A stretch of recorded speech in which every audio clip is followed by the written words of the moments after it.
ఓం శ్రీ మజ్జిగర్యాని నమః.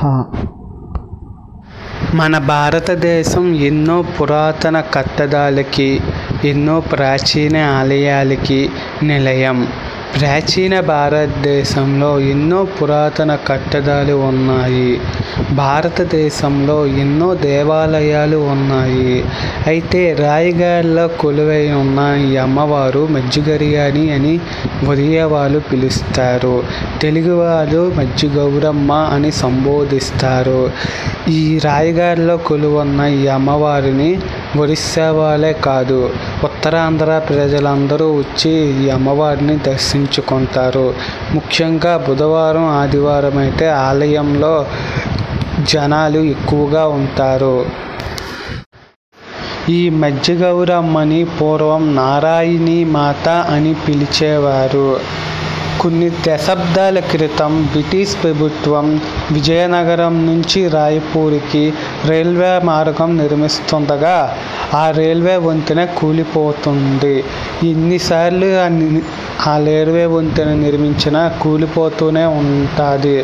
ఒకరోజు British governor కల్లోని మజ్జిగౌర్యాని కనిపించి ఇలా చెప్పింది: మీరు నిర్మించిన ఆలయం, మీరు నిర్మిస్తున్న బ్రిడ్జు కూలకుండా ఉండాలంటే నాకు జంఝావతి నది ఒడ్డున ఒక ఆలయాన్ని నిర్మించండి. అట్లయితే మీరు నిర్మించిన బ్రిడ్జు స్థిరంగా ఉంటుంది అని అమ్మవారు సెలవిచ్చింది. అమ్మవారు చెప్పిన మాట ప్రకారం ఆ బ్రిటిష్ గవర్నర్లు జంఝావతి నది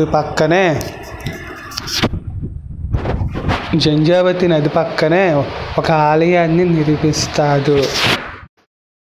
కొన్ని కారణాల వల్ల ఈ వీడియోకి నేను సరిగ్గా వాయిస్ ఇవ్వలేకపోతున్నాను, క్షమించండి. ఇక నుంచి పెద్ద వీడియోలు పెట్టను, తక్కువ లెంత్ ఉన్న వీడియోలే పెడతాను. స్థానికంగా రాయగఢ ఒరిస్సాలో ఉంటుంది. కానీ ఒరిస్సాలో ఎక్కడ చూసినా తెలుగు మాటే వినిపిస్తుంది. ఈ అమ్మవారు ఎంతో శక్తివంతమైన అమ్మవారు, మరియు ఈ అమ్మవారు ఎంతో మహిమగల అమ్మవారు అని ఆంధ్ర, ఒరిస్సా ప్రజల విశ్వాసం. ఈ అమ్మవారు కోలిన కోరికలు తీర్చే కల్పవల్లి. ఈ అమ్మవారి దగ్గరకు వచ్చి ముడుపు కట్టి మన కోరిక ఏంటో చెప్తే ఖచ్చితంగా తీరుతుంది.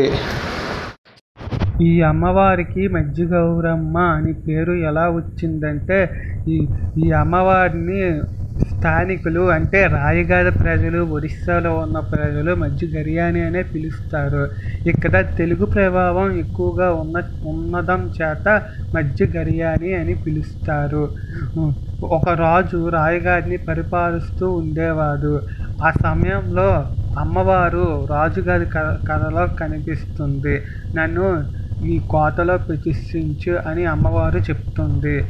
అమ్మవారు చెప్పిన మాట ప్రకారమే ఆ రాజు ఆ మజ్జిగౌర్యాని అమ్మవారిని కోట మధ్యలోని ప్రతిష్ఠిస్తాడు.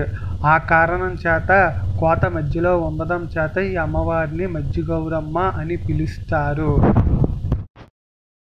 ఈ మజ్జిగౌర్యాని అమ్మవారిని సాక్షాత్తు దుర్గమ్మ స్వరూపంగా ఇక్కడ ప్రజలు కొలుస్తారు. ఈ మజ్జిగౌర్యాని అమ్మవారిని పార్వతీపురం, విశాఖపట్నం, విజయనగరం, పలాస, టెక్కలి, పాలకొండ లాంటి ప్రాంతాల నుంచి ఎంతోమంది జనాలు వచ్చి అమ్మవారిని దర్శించుకుంటూ ఉంటారు.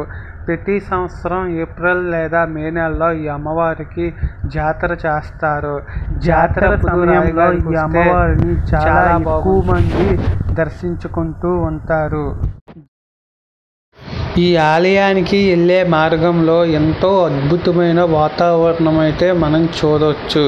ఈ అమ్మవారి ఆలయానికి వెళ్ళే మార్గంలో అడవిలా ఉంటుంది. ఈ అమ్మవారి ఆలయం చుట్టూ చాలా బ్యూటిఫుల్ ప్రకృతి అందాలైతే ఉంటాయి. మజ్జిగౌరమ్మ తల్లి గుడికి ఎలా వెళ్ళాలంటే మనం ట్రైన్ ఎక్కితే రైల్వే స్టేషన్ నుంచి 1.5 కిలోమీటర్లు నడాలి.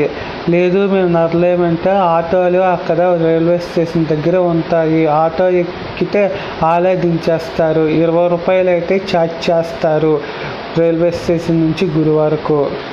పెద్ద వీడియోలకి వాయిస్ ఇవ్వడం అంటే చాలా కష్టం కాబట్టి ఈ వీడియోకి వాయిస్ సరిగ్గా ఇవ్వలేకపోయాను, నన్ను క్షమించు ఫ్రెండ్స్.